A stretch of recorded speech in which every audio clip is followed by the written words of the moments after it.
অতএব ওই মানুষ নিকৃষ্ট মানুষ, ওই মানুষ অসভ্য মানুষ, ওই মানুষ নামের কলঙ্ক যার কপালে সেজদা নাই।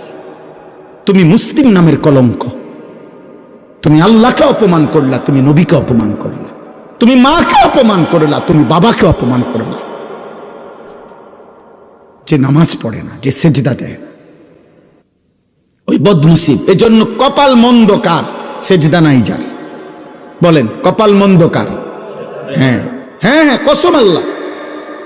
মূলত ওই ব্যক্তির কপাল মন্দ যেই ব্যক্তির কপালে সেজদা নেই।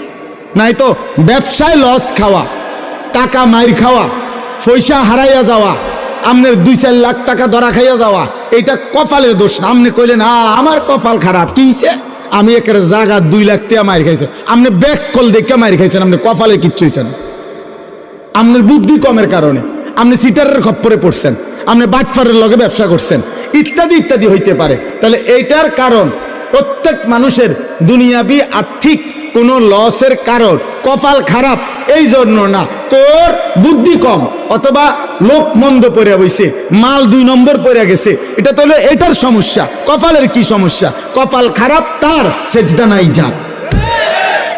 এজন্য সেজদাবিহীন যুবক, সেজদাবিহীন কিশোর, সেজদাবিহীন মুসলমান, সেজদাবিহীন নারী, তুমি মন্দ কপাল, দুর্ভাগা, বদনসিব, বদনসিব, বদনসিব, তোর কপাল নাই।